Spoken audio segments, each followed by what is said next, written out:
이 아침에 함께 보신 말씀 여호수아 21장 27절에서 45절까지 말씀입니다. 한 절씩 교독하신 후에 45절은 함께 읽도록 하겠습니다. 레위 가족의 게르손 자손에게는 므낫세 반지파 중에서 살인자의 도피성 바산 골란과 그 목초지를 주었고 또 브에스드라와 그 목초지를 주었으니 두 성읍이요.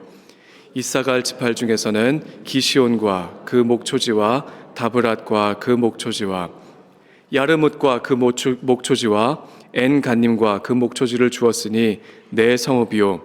아셀 지파 중에서는 미살과 그 목초지와 압돈과 그 목초지와 헬갓과 그 목초지와 르홉과 그 목초지를 주었으니 네 성읍이요. 납달리 지파 중에서는 살인자의 도피성 갈릴리 게데스와 그 목초지를 주었고 또 한못돌과 그 목초지와 가르단과 그 목초지를 주었으니 세 성읍이라. 게르손 사람이 그 가족대로 받은 성읍은 모두 13성읍과 그 목초지들이었더라. 그 남은 레위 사람 므라리 자손의 가족들에게 준 것은 스불론 지파 중에서 욕느암과 그 목초지와 가르다와 그 목초지와 딥나와 그 목초지와 나할랄과 그 목초지이니 네 성읍이요. 르우벤 지파 중에서 준 것은 베셀과 그 목초지와 야하스와 그 목초지와 그데목과 그 목초지와 무바앗과 그 목초지이니 네 성읍이요. 갓 지파 중에서 준 것은 살인자의 도피성 길르앗 라못과 그 목초지요. 또 마나하임과 그 목초지와 헤스본과 그 목초지와 야셀과 그 목초지이니 모두 네 성읍이라. 이는 레위 가족의 남은 자 곧 므라리 자손이 그들의 가족대로 받은 성읍이니 그들이 제비 뽑아 얻은 성읍이 12성읍이었더라. 레위 사람들이 이스라엘 자손의 기업 중에서 받은 성읍은 모두 48성읍이요. 또 그 목초지들이라. 이 각 성읍의 주위에 목초지가 있었고 모든 성읍이 다 그러하였더라. 여호와께서 이스라엘 조상들에게 맹세하사 주리라 하신 온 땅을 이와 같이 이스라엘에게 다 주셨으므로 그들이 그것을 차지하여 거기에 거주하였으니 여호와께서 그들의 주위에 안식을 주셨으되 그 조상들에게 맹세하신 대로 하셨으므로 그들의 모든 원수들 중에 그들과 맞선 자가 하나도 없었으니 이는 여호와께서 그들의 모든 원수들을 그들의 손에 넘겨 주었음이니라. 함께 읽습니다. 여호와께서 이스라엘 족속에게 말씀하신 선한 말씀이 하나도 남음이 없이 다 응하였더라. 아멘. 오늘 본문을 두 파트로 나눠 볼 수 있겠습니다. 첫 번째 파트는 레위 지파의 기업을 다루고 있습니다.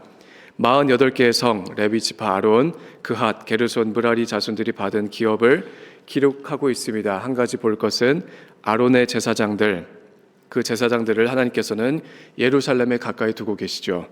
그래서 이제 곧 성전과 예배를 준비하고 계신 하나님의 마음을 저희가 볼 수 있겠습니다. 그러나 오늘 중점적으로 다루고 싶은 본문은 그 뒤에 나오는 본문입니다. 정확히 말하면 딱 세 구절인데 마지막 딱 세 구절입니다. 하나님의 약속의 성취에 관한 본문이죠. 40년 전과 40년 후 하나님의 말씀이 어떻게 주어졌고 어떻게 성취되었는지를 오늘 저희가 그 본문을 읽었습니다. 제가 예전에 읽었던 본문들을 좀 읽어드리겠습니다. 신명기 1장 8절 40년 전입니다. 내가 너희의 조상 아브라함과 이삭과 야곱에게 맹세하여 한창 전으로 올라가죠. 그들과 그들의 후손에게 주리라 한 땅이 너희 앞에 있으니 들어가서 그 땅을 차지할지니라. 그때는 차지하지 못했습니다. 광야 1세대. 이제 2세대 내 종 모세가 죽었으니 이제 너는 이 모든 백성과 더불어 일어나 요단을 건너 내가 그들 곧 이스라엘 자손에게 주는 그 땅으로 가라. 내가 모세에게 말한 바와 같이 너희 발바닥으로 밟는 곳은 모두 내가 너희에게 주었으니 곧 광야와 이 레바논에서부터 큰 강 곧 유브라데 강까지 해쪽 속의 온 땅과 또 해지는 때 대해까지 너의 영토가 되리라. 내 평생에 너를 능히 대적할 자가 없으리니 내가 모세와 함께 있었던 것 같이 너와 함께 있을 것임이니라. 내가 너를 떠나지 아니하며 버리지 아니하리니 강하고 담대하라. 너는 내가 그들의 조상에게 맹세하여 그들에게 주리라 한 땅을 이 백성에게 차지하게 하리라. 여호수아 1장 말씀이 약속이었고 오늘 읽었던 본문은 그 약속의 성취였습니다. 여러분, 물론 1차적인 정복이 끝난 이 시점에도 문제가 없었던 것은 아닙니다. 아직 해결할 문제들이 남아있지요. 여러분, 불안 요소를 지금 이스라엘은 품고 있습니다. 타민족들이 아직도 거주하고 있고, 앞으로 저희가 이야기를 잘 알지만 땅을 또 빼앗길 것이고, 나라를 잃게 될 것이고, 민족 간에 말할 수 없는 분쟁과 피바람이 불 것입니다. 나라가 서서히 멸망하게 되겠지요. 물론 이때는 나라도 아닙니다. 한 가지 저희가 기억할 것은, 이 모든 것은 하나님께서 그들을 저버리셨거나 마음이 변해서 일어난 일들이 아닙니다. 광야 2세대 이후에 그 다음 세대들이 하나님의 약속을 저버리면서 일어나게 된 사건들이죠. 결국 계속해서 반복되는 이스라엘의 이 죄악된 사이클들을 보면서 여러분, 저는 오늘을 살아가는 한 그리스도인으로서 이런 질문을 안 할 수가 없습니다. 하나님의 약속을 받고 누리는 사람과 그렇지 못하는 사람, 과연 무엇이 차이인가? 왜 누구는 하나님의 축복을 누리고 살고 왜 누구는 약속 밖에 있는 사람같이 살아야 하게 되는가? 물론 여러분, 인생이라는 것이 여러 가지 요소들이 복잡하게 얽혀있기 때문에 제가 흑백 논리로 이런 사람이 이렇고 저런 사람이 이렇습니다, 이렇게 명확하게 선을 그어 말씀드리기는 좀 어렵겠지만, 여러분, 광야 1세대가 놓쳤던 것, 그리고 광야 2세대 가운데 회복시켜 주셨던 것을 보면서 저는 분명히 몇 가지라도 배울 점이 있고 믿음의 원리를 어느 정도 찾아갈 수 있을 거라 생각을 하고 있습니다. 왜냐하면 그들 안에 있던 사람의 죄성이 버젓이 우리 가운데 있고, 그들이 갖고 있던 사람의 연약함과 완악함까지 현저하게 우리 가운데 남아있기 때문에, 그러나 나아가 그때 하나님이 오늘날 우리의 하나님이 되셨고 그 하나님은 영원히 변하지 않으시는 분이시기에 우리가 이스라엘의 역사를 보며 이 믿음에 관한 요소들을, 약속에 관한 요소들을 배워갈 수 있겠습니다. 이 아침에 간단히 세 가지만 좀 다루고자 합니다. 첫 번째로, 약속의 사람은 여러분, 하나님에 대한 확신이 남다릅니다. 이것을 흔히 믿음이라고 저희가 부르는데, 여러분, 믿음은 들으신 대로 믿음을 붙잡는 주체가 중요한 것이 아니라 믿음의 대상이 중요한 것이죠.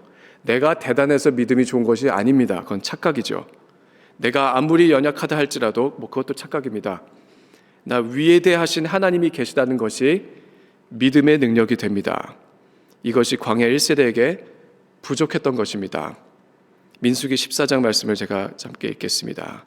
온 회중이 소리를 높여 부르짖으며 백성이 밤새도록 통곡하였더라. 이스라엘 자손이 다 모세와 아론을 원망하며 온 회중이 그들에게 이르되 우리가 차라리 애굽 땅에서 죽었거나 이 광야에서 죽었으면 좋았을 것을 어찌하여 여호와가 우리를 그 땅으로 인도하여 칼에 쓰러지게 하려 하는가? 우리 처자가 사로잡히리니 애굽으로 돌아가는 것이 낫지 아니하랴. 이에 서로 말하되 우리가 한 지휘관을 세우고 애굽으로 돌아가자 하매. 출애굽 바로 이후에 일어난 일들입니다. 가데스 바네아에서 약속의 땅을 눈앞에 바로 두고 이스라엘이 본 하나님은 메뚜기와 같은 존재였더라. 그들이 통곡을 하는 이유는 하나님이 애굽보다는 위에 계신 것 같은데 가나안보다는 아래, 그 거인들을 보니 하나님도 작아 보였던 것이겠죠. 그래서 하나님께서 우리를 죽이려고 여기까지 끌고 오셨구나, 대성통곡을 하고 있는 것입니다. 바로는 어떻게 해볼 수 있겠는데 거인들은 하나님이어도 역부족이겠구나. 여러분, 제가 교회를 다니면서 이렇게 대놓고 말하는 사람을 만나본 적은 없습니다. 근데 하나님을 믿는 사람이 현실 앞에 낙담하고 절망하는 이유는 비슷할 수도 있습니다. 하나님에 대한 확신이 부족하기 때문이겠죠. 하나님은 왜 잘 살고 있던 우리 가정을 굳이 예수 믿게 하셔서 고난의 길로 들어가게 하시는가? 왜 예수님을 따르기로 작정한 그 시점부터, 나의 삶을 드리기로 헌신한 그날부터 나의 인생은 곤두박질 치기 시작하는가? 차라리 예수 모르고 살았던 때가 나았다. 최근에도 이러한 이유로 교회를 떠나간 가정을 알고 있습니다. 하나님의 주권과 인도하심을 신뢰하지 못할 때 우리는 눈앞에 있는 거인들을 보며, 눈앞에 펼쳐진 광야를 보며 메뚜기 신앙을 갖게 되지요. 그러나 이미 보았던 것처럼 여호수아와 갈렙은 정반대였습니다. 80세가 넘은 노장들은 전쟁은 사람에게 속한 것이 아니라 여호와께 속한 것임을 너무도 잘 알고 있었습니다. 전쟁은 사람의 힘으로 하는 것도 아니요, 나의 젊음으로 하는 것도 아니고, 내가 무엇이 있거나 없어서 승패가 갈리는 것이 아니라 하나님의 뜻이 거기에 있는가, 하나님께서 원하시는 것인가를 철저하게 판단하며 분별하며 사는 것이 믿음이지요. 그래서 하나님의 크심을 믿었던 그들은 땅을 기업으로 받고 안식을 얻게 되며 승리를 하나님의 선물로 받게 됩니다. 문제가 없는 삶이 아니라 어떠한 문제들이 있다 할지라도 하나님께서 반드시 더 크시다는 것을, 바로 그것을 볼 수 있는 믿음이 이들에게 있었죠. 이러한 사람에게 하나님의 모든 약속들이 성취되었다고 오늘 본문은 말해주고 있습니다. 세 구절 안에 6번 강조가 되어 있습니다. 43절만 읽으면 여호와께서 이스라엘 조상들에게 맹세하사 주리라 하신 온 땅을 이 6번 이와 같이 이스라엘에게 다 주셨으므로 그들이 그것을 차지하여 거기에 거주하였으니. 여러분, 약속의 사람은 하나님을 쉽게 의심하지 않습니다. 두 번째, 약속의 사람은 하나님에 대한 태도가 다릅니다. 민수기 13장 가데스 바네아로 또 한번 돌아가 보겠습니다. 이스라엘 백성의 통곡이 있기 전에 이들을 대표하던 10 정탐꾼의 고백이 먼저 나옵니다. 제가 읽겠습니다. 갈렙이 모세 앞에서 백성을 조용하게 하고 이르되 우리가 곧 올라가서 그 땅을 취하자 능히 이기리라. 그와 함께 올라갔던 사람들은 이르되 우리는 능히 올라가서 그 백성을 치지 못하리라. 그들은 우리보다 강하니라. 이스라엘 자손 앞에서 그 정탐한 땅을 악평하여 이르되 우리가 두루 다니며 정탐한 땅은 그 거주민을 삼키는 땅이요 거기서 본 모든 백성은 신장이 장대한 자들이며 거기서 네피림 후손인 아낙 자손의 거인들을 보았나니 우리는 스스로 보기에도 메뚜기 같으니 그들이 보기에도 그와 같았을 것이니라. 여러분, 믿음 이야기를 할 때마다 언급하게 되는 이 메뚜기 신드롬이 이 10 정탐꾼의 이야기였습니다. 고백이었죠. 하나님의 크고 위대하심을 인정하지 못하는 사람은, 믿지 못하는 사람은 인생을 대하는 태도가 결코 온전할 수가 없습니다. 다시 말해 하나님을 대하는 믿음의 태도가 좋을 수가 없다는 것이죠. 왜냐하면 믿음의 대상이 작으니 믿음 그 자체가 클 수가 없다는 것입니다. 그래서 이런 사람은 늘 파도에 쉽게 휩쓸리는 인생과 같습니다. 인생의 크고 작은 파도를 일 때마다 마음이 요동을 치죠. 인생의 높고 낮은 벽을 마주할 때마다 확신보다는 의심이 드는 이유가, 여러분 이런 질문하죠. 왜 내 믿음은 작을까요? 하나님에 대한 확신이 없기 때문입니다. 내 하나님이 메뚜기 같으시니 그를 믿는 나는 더 초라한 메뚜기 같아 보일 수밖에 없겠지요. 여러분, 자신을 작게 보는 것은 겸손한 그리스도인의 모습과 아무런 상관이 없습니다. 정반대되는, 오히려 부정하는 격입니다. 나를 사람과 현실 앞이 아닌 하나님 앞에서 낮추는 그리스도인의 겸손을 아주 적절하게 표현한 구절이 신약 성경에 있습니다. 바로 바울을 부르시고 회심시키게 하셨던 그 예수 그리스도의 부르심입니다. 제가 사도행전 26장 말씀을 짧게 읽겠습니다. 우리가 다 땅에 엎드려짐에 내가 소리를 들으니 히브리 말로 이르되 사울아 사울아 내가 어찌하여 나를 박해하느냐 가시체를 뒷발질하기를 내가 고생이니라. 내가 대답하되 주님 누구시니까? 주께서 이르시되 나는 내가 박해하는 예수라. 일어나 너의 발로 서라. 내가 내게 나타난 것은 곧 내가 나를 본 일과 장차 내게 나타날 일로 너로 종과 증인을 삼으려 함이니. 여러분, 여호수아와 갈렙의 믿음의 태도가 딱 바울 같았습니다. 이 둘도, 사도 바울도 하나님의 팔 살아가는 사람의 태도를 보셨으면 좋겠습니다. 인생은 나의 힘으로 사는 것도 아니요 나의 능력과 계획으로 사는 것도 아니라 하나님의 은혜요 선물일 것을 아는 그런 사람의 고백이 딱 이러한 고백입니다. 그분 앞에서 우리는 종과 증인의 부르심을 감당할 것뿐이죠. 역대의 말씀입니다. 여호와께서 이같이 너에게 말씀하시기를 너희는 이 큰 무리로 말미암아 두려워하거나 놀라지 말라. 이 전쟁은 너희에게 속한 것이 아니요 나에게 속한 것이라. 하나님께 속한 것이니라. 그래서 주인의 힘과 뜻을 따라 전쟁에 임하며 하나님께서 하시는 일들의 주인공이 아니라 증인이 되어 주님의 영광에 동참하는 이들의 삶을 보십시오. 하나님께서 이렇게 응답하십니다. 44절 말씀. 여호와께서 그들의 주위에 안식을 주셨으되 그 조상들에게 맹세하신 대로 하셨으므로 그들의 모든 원수들 중에 그들과 맞선 자가 하나도 없었으니 이는 여호와께서 그들의 모든 원수들을 그들의 손에 넘겨주셨음이니라. 1장 여호수아에게 하셨던 말씀을 그대로 성취하고 계셨고, 누가 여호와의 종을 대적하리요?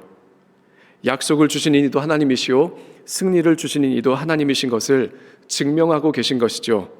실제로 여호수아의 인생에 그를 대적했던 사람이 없었습니다. 죽을 때까지. 모든 원수들을 그들의 손에 넘겨주신 것도 사실이었죠. 여러분, 약속을 갖고 있는 사람이 품고 있는 깊은 내면의 영적 안정감이라고 하는 것이 있습니다.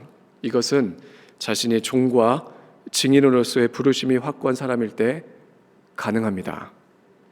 내가 주인이 아니고 내가 주인공이 아닌데 인생에 연연할 것이 뭐가 있겠습니까? 약속의 사람은 상황 앞에 쉽게 흔들리지 않습니다. 마지막 세 번째, 약속의 사람은 하나님에 대한 기대가 다릅니다.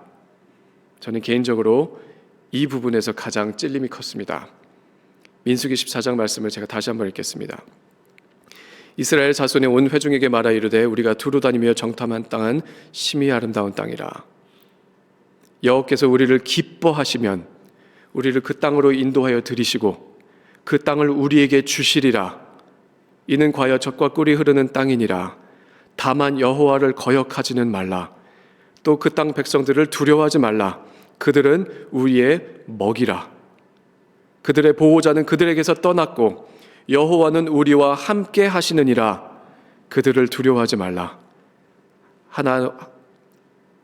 온 회중이 그들을 돌로 치려 하는데 그때 여호와의 영광이 회막에서 이스라엘 모든 자손에게 나타나시느니라. 여호수아와 갈렙의 고백입니다.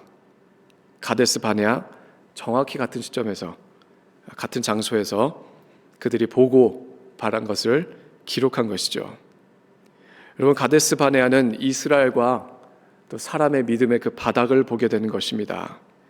신기하게도 믿음이라는 것은 어떤 체험이나 경험이 많다고 해서 더 커지는 것이 아닌 것 같습니다. 그렇다고 머릿속에 많은 지식들이 있다고 해서 견고한 믿음의 사람이 되는 것도 아닌 듯합니다. 이스라엘은 불과 얼마 전에 대제국을 파멸하게 한 그 대지향이 여러분 다른 것도 아니고 한 노인의 지팡이 끝에서 이루어지는 것을 보았던 민족입니다. 또한 아브라함으로부터 이어져 모세에게 이르기까지 세대마다 전해져 오는 이야기들이 있었겠죠. 하나님에 관한 지식이 충분히 있었습니다. 그러나 눈으로 본 하나님이 나의 하나님이시라는 확신이 없었고 그 하나님에 대한 건강한 믿음의 태도나 자세가 없었기 때문에 여러분, 그런 사람은 하나님에 대한 기대가 있을 수가 없습니다. 어떻게 대제국 이집트를 파멸에 이르게 한 모세를 죽이려고 했을까요? 간단합니다, 여러분. 엄습한 두려움에 휩싸인 사람 눈에 뵈는 게 없는 것이죠. 하나님이 안 보이면 사람의 현실만 눈에 보이기 때문에 그들의 입에서 하나님이 우리를 망하게 하시는구나 라는 말이 그 탄성이 나왔던 것입니다. 그리고 이것은 생각보다 하기 굉장히 쉬운 것입니다. 두려움이 엄습하면 사람 눈에 뵈는 게 없다는 표현이 딱 맞겠네요. 하나님께서 주시고자 했던 것은 그 정반대였습니다. 땅과 능력과 원수와 승리와 약속, 그리고 결정적으로 안식이었죠. 여호수아 이후에 다윗과 이스라엘 왕국에 주셨던 것도 적들과 전쟁으로부터의 안식이었고, 궁극적으로 예수 그리스도와 그의 나라에서 우리가 누릴 것도 하나님 안에서의 영원한 안식입니다. 하나님을 기대하지 않았던 광야 1세대는 이 안식의 축복을 누리지 못했던 것이죠. 그래서 모두가 광야에서 죽게 됩니다.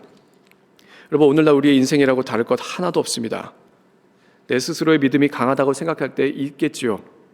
담대해 보이는 사람 있습니다. 별로 요동침이 없어 보이는 사람도 있고, 딱 봤을 때 굴곡이 없어 보이는 사람 있습니다.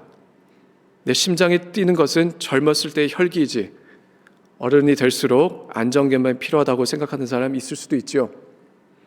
여호수아와 갈렙은 80이 넘어서도 뛰는 심장을 갖고 있었습니다. 근데 그 심장은 그냥 심장이 뛰는 것이 아니라 하나님의 새 역사에 대한 기대이지요. 여러분, 하나님에 대한 기대를 상실한 것은 아닌지 철저한 점검이 필요합니다. 하나님에 대한 믿음이 적으면, 하나님의 앞에 서 있는 나의 태도가 부정적이면 하나님의 역사를 기대하지 않습니다. 그저 지금 있는 대로 현상 유지는 할 수 있겠지요. 그 이상, 그 이하의 무엇도 구하지 않는 예수님께서 말씀하신 미지근한 신앙인, 이것이 가장 두드러지게 나타나는 영역이 기도의 영역입니다. 어차피 될 대로 될 텐데, 어차피 하나님 원하신 대로 하실 텐데, 구하나 마나 될 사람은 되고 안 될 사람은 안 될 텐데. 여러분, 이러한 운명론적인 사고방식은 하나님의 주권을 인정하는 믿음과 상반되는 것입니다. 이러한 사람에게는 하나님의 역사를 기대하는 바가 적거나 아예 없죠. 그래서 심장이 뛰지를 않습니다. 저는 요즘 야고보서 주일 설교를 들으면서 마음에 울림이 있다는 고백들을 주변에서 많이 듣고 있습니다. 자신의 마음 상태를 잘 알고 있다고 생각을 했는데 그게 아니었다는 고백을 계속해서 듣고 있습니다. 야고보서 1장 말씀입니다. 너희 중에 누구든지 지혜가 부족하거든 모든 사람에게 후히 주시고 꾸짖지 아니하시는 하나님께 구하라. 하나님께 구하라. 그리하면 주시리라. 오직 믿음으로 구하고 조금도 의심하지 말라. 의심하는 자는 마치 바람에 밀려 요동하는 바다 물결 같으니 이러한 사람은 무엇이든지 주께 얻기를 생각하지 말라. 두 마음을 품어 모든 일에 정함이 없는 자로다. 광야 1세대. 사람이 시험을 받을 때 내가 하나님께 시험을 받는다 하지 말지니 하나님께서는 악에게 시험을 받지도 아니하시고 친히 아무도 시험하지 아니하시느니라. 오직 각 사람이 시험을 받는 것은 자기 욕심에 끌려 미혹됨이니 욕심이 잉태한 즉 죄를 낳고 죄가 장성한 즉 사망을 낳느니라. 내 사랑하는 형제들아 속지 말라. 온갖 좋은 은사와 온전한 선물이 다 위로부터 빛들의 아버지께로부터 내려오나니 그는 변함도 없으시고 회전하는 그림자도 없으시느니라. 여러분, 오늘 마음 안에 뭐가 있습니까? 어떤 우상이 주인의 자리를 차지하고 있습니까? 어떠한 욕망에 이끌려 살고 계십니까? 혹여나 오늘날 우리의 모습이 이와 같이 하는지 점검이 필요하겠습니다. 이스라엘이 원했던 것은 이집트의 호화로움과 편안함이었죠. 약속을 얻기 위해 광야를 지나는 것도 싫었고 땅을 정복하는 번거로움은 마다하고 싶었던 것입니다. 하나님께서는 우리를 향하여 선한 뜻을 갖고 계십니다. 45절 말씀, 여호와께서 이스라엘 족속에게 말씀하신 선한 말씀이 하나도 남음이 없이 다 응하였더라. 여러분, 약속은 하나님을 믿고 기대하는 사람이 영적 기업을 얻는 하나님의 선물입니다. 나를 인도하시는 하나님의 선하심을 믿는 것도 믿음이요, 그 하나님을 오늘 이 아침에 기대할 수 있는 것도 믿음입니다. 그래서 약속의 사람은 하나님을 기대하는 그 심장이 멈추지 않는 사람입니다. 말씀을 정리합니다. 첫 번째, 약속의 사람은 하나님에 대한 확신이 있는 사람입니다. 믿음은 문제가 없는 삶이 아니라 모든 문제보다 크신 하나님을 믿는 바로 그 믿음입니다. 그래서 약속의 사람은 하나님을 쉽게 의심하지 않습니다. 두 번째, 약속의 사람은 하나님에 대한 인생의 태도가 다른 사람입니다. 믿음은 종의 형체를 가져 주인의 뜻을 따라 살기를 기뻐하며 증인은 그리스도의 영광을 나타내는 것을 기뻐하는 사람입니다. 그래서 약속의 사람은 사람이나 상황 앞에서 쉽게 흔들리지 않습니다. 마지막, 약속의 사람은 하나님에 대한 기대가 남다른 사람입니다. 하나님께서 행하실 일들을 기대하며 여러분, 오늘 이 아침에 기도의 자리로 나아갈 때 초라한 나의 그림이 아닌 하나님의 나라를 보여주실 것입니다. 그래서 약속의 사람은 하나님의 새 일을 기대하는 마음으로, 그 믿음으로 충만한 사람입니다. 여러분과 제가 그렇게 되기를 이 아침에 소원합니다. 기도하시겠습니다.